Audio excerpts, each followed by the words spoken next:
오늘은 11강 유체의 운동의 두 번째 시간이죠. 오늘은 파스칼 원리를 공부합니다. 유체의 운동에서 구하는 목표가 무엇인지 보면 유체의 운동을 설명하는데 우리 어떤 법칙을 이용하겠습니까? 당연히 이 적용할 법칙은 뉴턴의 운동 방정식이죠.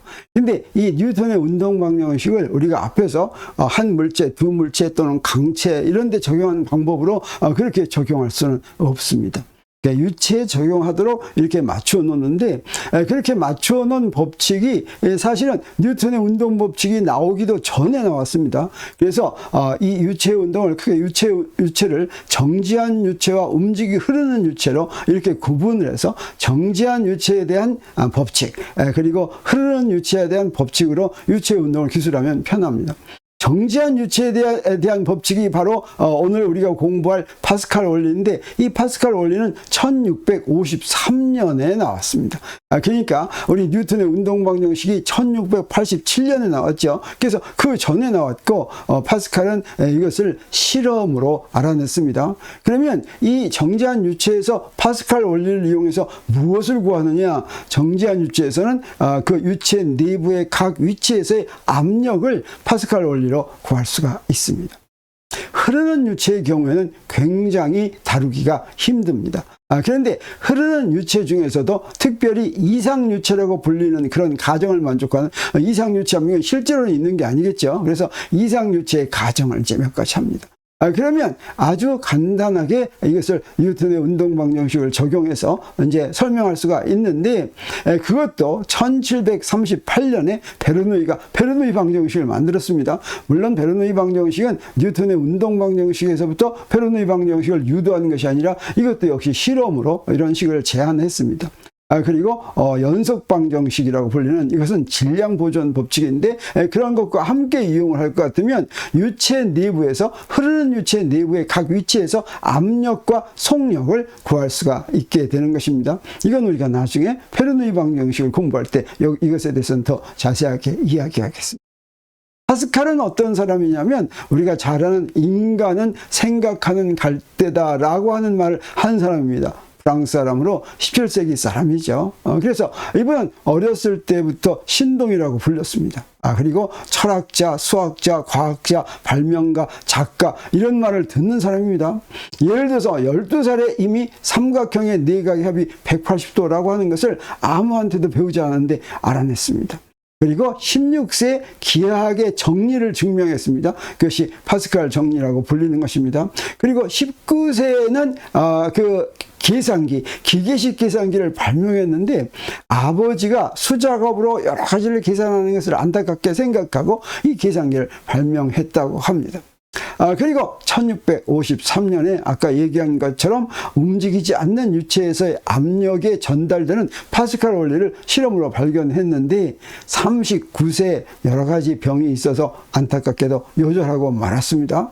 그리고 기독교 신앙을 바탕으로 한 인간 이생의 한계와 불완전성을 강조한 유고집 팡세가 파스칼의 저서로 유명하죠. 이 팡세라는 책에 인간은 생각하는 갈대다라고 하는 구절도 나오게 됩니다. 그런데 이 파스칼이 어떻게 해서 파스칼 원리를 발견하게 됐냐면 이 파스칼보다 한 20년 전에 더 먼저 나온 토리첼리라고 하는 이탈리아 학자가 있었습니다.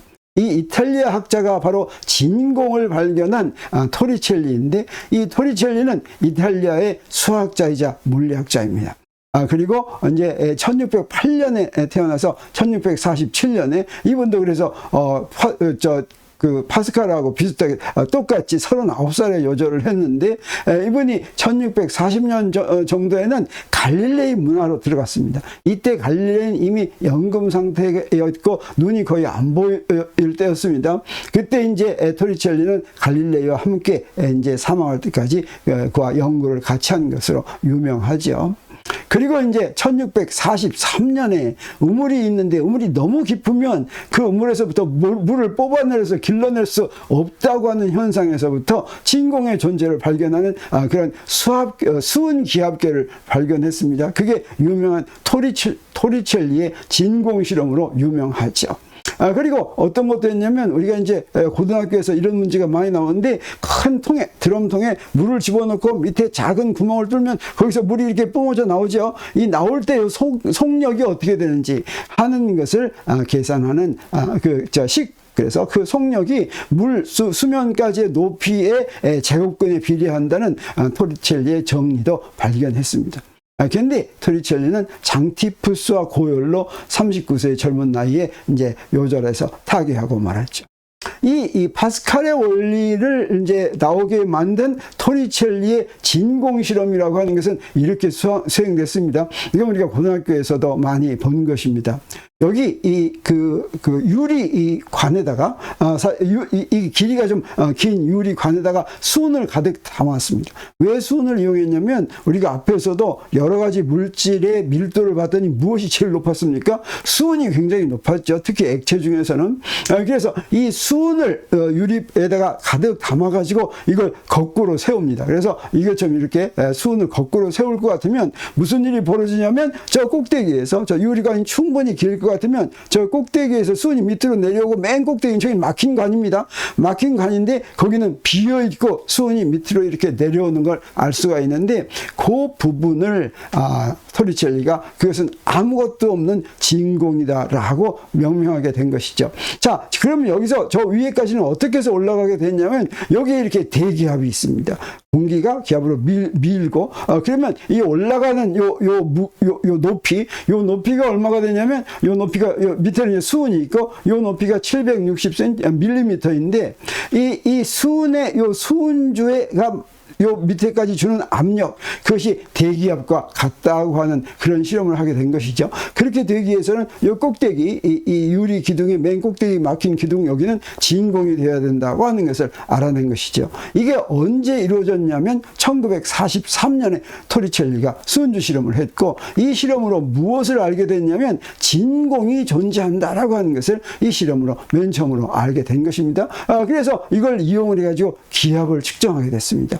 그래서 기압계를 발명한 것이나 마찬가지죠. 그러면 기압은 어떻게 표시할 수가 있냐면 우리가 압력의 단위를 했었습니다. 1기압은 이게 평균적으로 해서 1기압은 이렇게 물론 위치마다 기압이 조금씩 다른데 그 기압을 평균해서 어떻게 얘기하냐면 1기압이다라고 하는 거 1atm 이렇게 표시하는 것입니다. 이건 딱 정해진 것입니다. 수은주의 높이로 760mm의 압력을 이것을 1기압이라고 하고 요건 우리가 앞에서 지난 시간에 압력의 단위로 SI 단위로 파스칼을 배웠죠. 파스칼 단위로 할 것 같으면 이게 101,325 파스칼이 됩니다. 그래서 1.01325 곱하기 10의 5승 파스칼이죠. 그런데 우리 보통 압력을 할 때 특히 기압을 나타낼 때는 헥토파스칼을 이용한다고 그랬죠. 헥토파스칼이 100파스칼이라고 했으니까 헥토파스칼 100파스칼 가지고 표시할 것 같으면 1기압은 1013 헥토파스칼이다 이렇게 얘기할 수가 있습니다. 그래서 1000 헥토파스칼보다 더 낮으면 예를 들어서 태풍이 오고 막 이럴 때는 기압이 좀 낮죠. 그러면 900 헥토파스칼, 850 헥토파스칼 이렇습니다. 기압이 좀 높으면 1100 헥토파스칼 이렇게 이야기를 하죠. 그리고 이제 1643년에 이 토리첼리의 수은주 실험이 나왔는데 아까 파스칼 원리가 언제 나왔다고 그랬습니까? 1653년에 나왔다고 그랬죠. 그래 바로 이 토리첼리의 실험에 영향을 받고 파스칼이 무엇을 이용하냐면 수은을 이용한 실험으로 파스칼의 원리를 이제 발견한 것입니다. 그러면 이것과 비교해서 근데 이 파스칼의 원리가 사실은 그 기본은 어디서부터 온 것이냐면 뉴턴의 운동방정식으로 설명할 수 있는 것인데 뉴턴의 운동방정식은 이것보다도 한 30년 더 늦게 1687년에 뉴턴이 프린키피아를 발표하면서 거기서 뉴턴의 운동방정식이 나온 것이죠. 그러면 한번 파스칼 원리를 우리는 뉴턴의 운동방정식에서부터 한번 구해보기로 하겠습니다. 그래서 여기에 물이 이렇게 담아있다면 지금 원통에 물이 이렇게 있습니다. 그러면 이 물 중에서 일부분을 봅니다. 이 물 또는 유체 중에서 그래서 꼭 물이 아니어도 좋습니다. 밀도가 로인 그런 유체라고 하겠습니다. 그 유체 중에서 위에 단면의 넓이가 ds이고 작은 ds는 단면입니다. 그리고 깊이가 h인 요 원통 부분만을 따로 보겠습니다. 그리고 이 밀도, 이 유체 전체의 밀도가 로라고 하겠습니다. 그러면 우리 뭐 어떤 압력을 생각할 수가 있냐면 위쪽, 저 맨 위 꼭대기에서의 압력을 생각할 수가 있겠죠. 그 꼭대기에서의 압력은 무엇과 같으냐면 대기압하고 똑같습니다. 그래서 대기압을 P0라고 이렇게 놓겠습니다. 그리고 요 맨 밑에 있는 압력을 pH라고 한다면, 자, 그래서 깊이가 h인 곳에서의 압력을 pH라고 한다면, 그러면 이 pH를 뉴턴의 운동방정식을 적용을 해가지고 이제 구하는 식을 한번 구해보겠습니다. 그러니까 뉴턴의 운동방정식을 적용하려면 어떻게 하면 되겠습니까? 어디에다가 뉴턴의 운동방정식 적용해야 되겠죠? 뉴턴의 운동방정식을 적용하는 방법은 무엇입니까? 그 물체에 작용하는 모든 힘을 다 구한 다음에 합해서 R자임을 만들고 그것은 MA 이렇게 놓으면 되는 것이죠. 그래서 요 부분, 지금 이렇게 따놓은 요 부분만 여기서 떼서 보겠습니다. 이렇게 요걸 떼서 이렇게 볼 것 같으면 먼저 위에서 아래로 누르는 힘이 있겠죠. 그래서 대기가 원통의 윗면을 아래로 누르는 힘은 바로 무엇과 같으냐면 압력에다 넓이를 곱한 것과 같습니다. 그래서 위에서 아래로 누르는 이 F1이라고 하는 힘은 F1은 P0가 대기압이니까 P0 곱하기 넓이 ds 하면 되겠죠.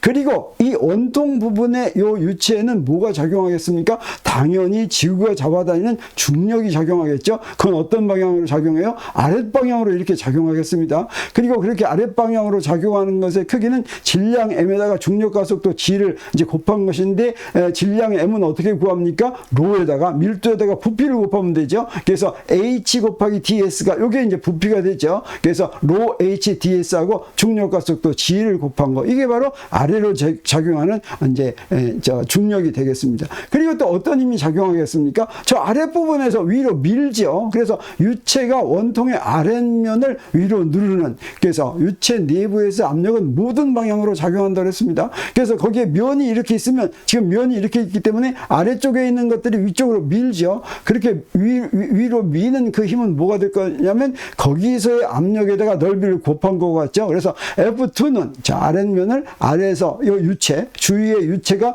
위로 누르는 힘은 F2는 그 면에서의 압력 곱하기 넓이 이렇게 되는 거 우리가 알 수가 있으니까 그 세 개를 이렇게 써놓고서 이제 뉴턴의 운동방정식을 적용하겠습니다. 뉴턴의 운동방식을 적용하기 위해서는 어떻게 해야 됩니까? 요 원통 부분의 유체에 작용하는 합력을 구해야 되겠죠? 합력은 무엇입니까? 이 옆에도 작용하겠지만, 옆에도 지금 옆에 있는 유체가 옆으로 다 밉니다. 근데 옆에 있는 유체가 미는 힘들은 뺑 둘러서 밀면서 이제 다 합하면 0이 되는 걸 사실 우리 뭐로 알 수가 있냐면, 요 부분이 지금 이게 움직이지 않는 유체라고 그랬죠? 움직이지 않는 유체니까 요 모든 면에서 뺑 둘러가면서 힘 더한 게 다 0이 됐기 때문에 여기 안 움직이는 겁니다. 만약에 한쪽에서 작용하는 힘이 더 크다면 이게 움직여야 되겠죠. 그래서 안 움직이는 힘이라면 원통의 옆면에서 작용하는 힘을 다 더하면 0이 된다라고 하는 걸 우리가 확신할 수가 있습니다. 그래서 우리 무엇만 남았냐면 이 원통 부분에 작용하는 힘은 F1 더하기 mg, 그 다음에 F2는 윗방향으로 하니까 지금 방향 반대니까 마이너스 F2 이렇게 하면 되겠죠. 그래서 여기 구한 걸 다 다시 쓸 것 같으면 F1은 로0 ds고 mg는 로 g h ds고 그 다음에 F2는 H에서의 압력 곱하기 ds 이렇게 되겠습니다. 그러면 이 원통 부분의 가속도는 뭐가 되겠습니까? 뉴턴의 운동법칙을 적용하려면 가속도를 알아야 되겠죠? 근데 이 유체는 안 움직인다고 그랬으니까 당연히 가속도는 0이 돼야 되겠습니다. 그래서 원통에 적용한 운동방정식은 F는 MA인데, 그러면 F 우리 구했습니다. F는 MA인데 A가 0이니까 MA도 0이겠죠? 그래서 합력 R자 힘이 0이다라고 하는 조건이 돼야 되겠고, 여기서부터 각 항에 봤더니 전부 다 DS가 들어있죠? 그래서 이 DS만 뺄 것 같으면 우리 뭘 구할 수가, DS만 다 제거할 것 같으면 뭘 구할 수가 있습니까? 바로 깊이가 H인 곳에서의 압력을 이렇게 구할 수가 있죠. 이게 바로 파스칼 원리입니다. 파스칼 원리입니다. 그래서 뭐라고 얘기할 수가 있어요? 표면에서 대기압 더하기 ρgH와 같다. 다시 말하면 이 압력은 무엇에 의해서만 결정이 됩니까? 표면에서 깊이에만 결정이 되죠. 더하기 P0 이렇게 한 것입니다. 유체 내부의 압력은 표면으로부터의 깊이 H에만 의존한다라고 하는 파스칼 원리를 우리가 여기서 구했습니다. 이게 바로 파스칼 원리가 되겠습니다. 그러면 파스칼 원리를 잘 이해했는지 보기 위해서 퀴즈 문제 하나 풀겠습니다. 여기에 지금 물이 하나 들어있는데 여기 댐에 물이 들어있다고 하겠어요. 저 여기 이렇게 된 부분은 댐입니다. 근데 댐이 뭐 이렇게 딱 똑바른 걸로 되어 있지 않고 여기에 좀 이렇게 경사졌다고 하겠어요. 그리고 경사져 있는 맨 밑바닥 여기는 이제 물입니다. 물이라고 해도 좋죠. 여기 A, B, C가 있으면 이 A, B, C에 작용하는 압력이 어떤 관계가 있는가 다음 세 가지의 압력사의 관계 중에서 옳은 걸 골라라라고 하는 거. 자, 이렇게 해서 네 가지로 했습니다. 맨 위에 거는 자, A에서의 압력이 제일 작고 저 밑에 위에 바로 여기 이렇게 지붕 같은 게 있으니까 거기가 제일 작고 C에서의 압력이 제일 클 거다라고 하는 뜻이고, 그 다음에 B에서의 압력과 C에서의 압력은 같은 것 같다라고 하는 것이고, A에서의 압력과 B에서의 압력은 같은 것 같다라고 하는 것이고, A에서의 압력과 B에서의 압력과 C에서의 압력이 같다고 하는 것입니다. 자, 그러면 이 그림을 딱 보고서 이 중에서 어떤 게 맞는 것 같습니까? 자, 파스칼의 원리를 제대로 이해를 했다면 바로 무엇이 맞다는 걸 알아야 되겠어요? 네 번째가 맞다는 걸 알아야 되겠습니다. 저 위에 저렇게 돼 있는 건 아무 상관이 없습니다. 위에 돼 있는 건. 그래서 심지어 문제를 이렇게 바꿀 수도 있습니다. 여기에 문제를 여기다가 시멘트로 이렇게 만들었다고 하겠어요. 그래서 저기는 이제 안으로 쑥 들어가는 그런 걸 만들었다고 하겠습니다. 이 경우에 세 부분에서의 압력 관계가 옳은 것을 고르라고 한다면 어떻게 되겠습니까? 자, 이렇게 서로 연결되어 있으면 무엇에서? 저 수면에서 깊이만 같으면 어떻습니까? 이 세 부분이 A, B, C가 전부 다 수면 맨 꼭대기에서 깊이가 다 같은 부분이죠. 그러면 압력은 전부 다 같다고 하는 것을 이제 이해해야지 됩니다. 그게 바로 파스칼 원리를 얘기하는 것이다라고 하는 거죠. 그러면 이 파스칼 원리를 이용해서 우리 무엇을 주로 많이 얘기하냐면 큰 힘의 이득을 볼 수 있다고 하는 것입니다. 그래서 자동차를 들어 올리는데도 파스칼 원리를 이용해서 손 하나 가지고 띠깍띠깍 하면 자동차 들어 올릴 수 있는데, 그렇게 할 수 있는 것이 무엇이냐면 바로 파스칼 원리를 이용하는 것입니다. 그래서 여기에 유체를 이렇게 놓습니다. 유체를 이렇게 놓고서 양쪽에다 이렇게 놓고서 여기다 이 자동차를 이렇게 올렸습니다. 그러면 여기서 이제 어떤 차이가 있는 거냐면 왼쪽의 수면의 넓이는 S1이고 거기에서의 압력은 P1이라고 하겠어요. 그리고 오른쪽에 여기 넓이는 S2고 압력은 P2다라고 하겠습니다. 그러면 여기서 요 왼쪽 여기는 어떻습니까? 지금 S1이 S2보다 훨씬 작죠. 거기다가 F1이라는 힘으로 이렇게 작용합니다. 그러면 우리 요거 들어 올리는 힘은 얼마가 되냐면 요거 F2가 될 텐데, 그때 F1은 뭐예요? 저 압력 곱하기 S1이 바로 F1이 되겠죠. 그리고 들어 올리는 힘은 압력 곱하기 S2가 F2가 되겠습니다. 이때 파스칼 원리를 적용할 것 같으면 어떻습니까? 지금 저기 S1 자리하고 S2 자리, 좀 P1과 P2 자리가 높이만 같다고 한다면, 다시 말하면 수면의 맨 꼭대기죠. 수면의 맨 꼭대기인가 그건 바로 무엇과 같습니까? 대기압하고 같죠. 그래서 그 P1과 P2가 같다고 하는 것이 바로 파스칼 원리고, 그러면 힘은 어떻게 구해지냐면 여기서 보면 어떻습니까? F1 나누기 S1이 P1이죠. 그리고 F2 나누기 S2가 P2니까 F1하고 F2가 P1하고 P2가 같다는 것은 F1 나누기 S1과 F2 나누기 S2가 같다는 것입니다. 거기서부터 우리 F2를 구하면, 여기서 F2를 구하면 S1분의 F1 곱하기 S2 이렇게 되겠죠. 다시 말하면 F1 곱하기 S1분의 S2인데 S1분의 S2는 어떻습니까? S2가 S1에 비해서 훨씬 크죠. 그래서 F2를 훨씬 큰 힘을 구할 수 있다. 그러니까 여기서 조그만 힘으로 누를 것 같으면 이 무거운 자동차도 들어 올릴 수 있다고 하는 얘기가 되겠습니다. 그러면 파스칼의 원리를 이용해서 이렇게 힘의 이득을 볼 수 있다, 이런 얘기를 하는 것이죠. 그런데 사실은 힘은 이득을 볼 수 있지만 우리 이득, 절대로 보존되는, 절대로 손해보지도 않고 이익 보지도 않는 게 바로 무엇입니까? 바로 일이라고 하죠. 그래서 일은 여기서 똑같다. 한 일은 변하지 않는다라고 하는 걸 여기서 보일 수도 있는데, 여기서 아까 F2가 F1보다 훨씬 크다는 거 받고 요 두 개가 같다는 거 알았습니다. 그랬을 때 여기서 조금 밑으로 F1을 조금 내리겠습니다. 일을 하려면 F1을 작용하면서 움직여야 되죠. 그래서 여기서 H1만큼 이렇게 움직일 것 같으면 이쪽은 올라가겠죠. 근데 이쪽 올라갈 때는 어떻습니까? 올라가는 높이가 저 넓이가 작고 그 다음에 이 유체가 여기 있는 유체는 액체라고 한다면 부피는 거의 안 변하죠. 그러면 넓이가 작으면 올라가는 높이가 조금 작죠. 그래서 여기서 밑에서 내리는 한 일은 W1은 F1H1인데 F1H1은 우리가 어떻게 쓸 수가 있냐면 F1은 바로 저 압력 곱하기 S1인데 압력은 같으니까 PS1H1 이렇게 쓸 수가 있겠습니다. 그리고 여기서 올라가는 게 H2라고 한다면 조금 올라갔어요. 이렇게 조금 H2가 올라갔습니다. 그러면 올라가는데 F2가 한 일은 어떻게 됩니까? F2가 한 일은 F2H2인데 F2는 바로 뭐냐면 F2는 PS2죠. P는 같죠. 두 개가. 그래서 PS2고 거기다 이제 H2를 곱한 것입니다. 근데 우리 여기서 뭘 알 수가 있냐면 여기서 내려온 부분의 부피는 올라간 부분의 부피와 같겠죠. 그게 바로 무엇입니까? S1 곱하기 H1이 내려온 부분의 부피고 S2 곱하기 H2가 올라간 부분의 부피인데 그걸 델타 V라고 한다면 여기가 바로 델타 V로 같죠. 그리고 P도 같으니까 어떻습니까? 여기서부터 우리 W1과 W2는 같다라고 하는 걸 알 수가 있고 여기서 한 일에서는 이익도 보지 않고 손해도 보지 않았다라고 하는 걸 우리가 알 수가 있겠습니다. 자, 이렇게 해서 파스칼 원리는 정지한 유체에서 유체 내부의 압력을 구하는 것인데 파스칼 원리에서 잊어버리지 않아야 될 건 뭐냐면 유체 내부에서 유체 수면에서부터 깊이만 같으면 그리고 물론 같은 유체여야 되죠. 같은 종류의 유체면 밀도가 같은 유체면 그리고 수면에서부터 깊이만 같으면 어디든지 다 압력이 같다. 그리고 그 압력은 수면에서 깊이에 비례해서 점점 더 커지고 그건 어떻게 주어지냐면 파스칼 원리가 바로 P는 P0 더하기 로지 H다 라고 하는 게 파스칼 원리였습니다. 자, 이렇게 해서 정지한 유체에 대한 파스칼 원리를 이제 공부했고 그 다음에 흐르는 유체에 대해서도 우리 앞으로 계속 공부를 하기로 하겠습니다.